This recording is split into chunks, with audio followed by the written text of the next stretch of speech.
When we talk about a deviated septum or nasal blockages, that's another issue that people come up with against breath work. Can they do breath work, superventilation, those kind of techniques with a deviated septum or some kind of nasal blockage? I mean, one of the things you can always do is consider surgery, but that really depends on your individual circumstance, what the outcome of that surgery would be. And you would hopefully like to see a lot of results of success stories off of that surgery that could change the trajectory of your longevity. Because again, we're looking at long-term here, the breathing benefits of breathing through the nose. And so you've got to weigh that versus a surgical procedure. There are also some people, some athletes, that are using nasal dilators, ways to open up the nasal passages during an athletic performance.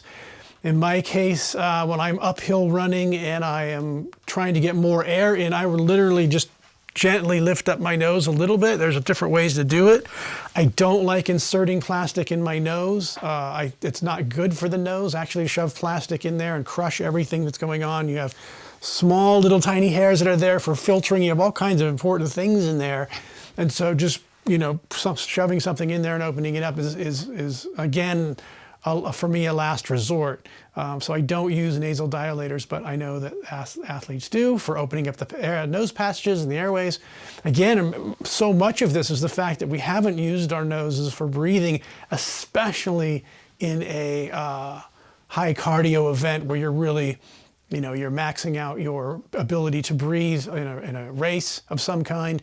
That's when it becomes much more important to know how to breathe and to have already trained for those kind of events, making the transition from mouth breathing to nose breathing. Of course, our online course covers how to do that in detail. That is the important bridge between mouth breathing and nasal breathing is whether it's 2 weeks for you, 4 weeks for you, or 6 weeks for you, all depends on where you are in terms of your physiology.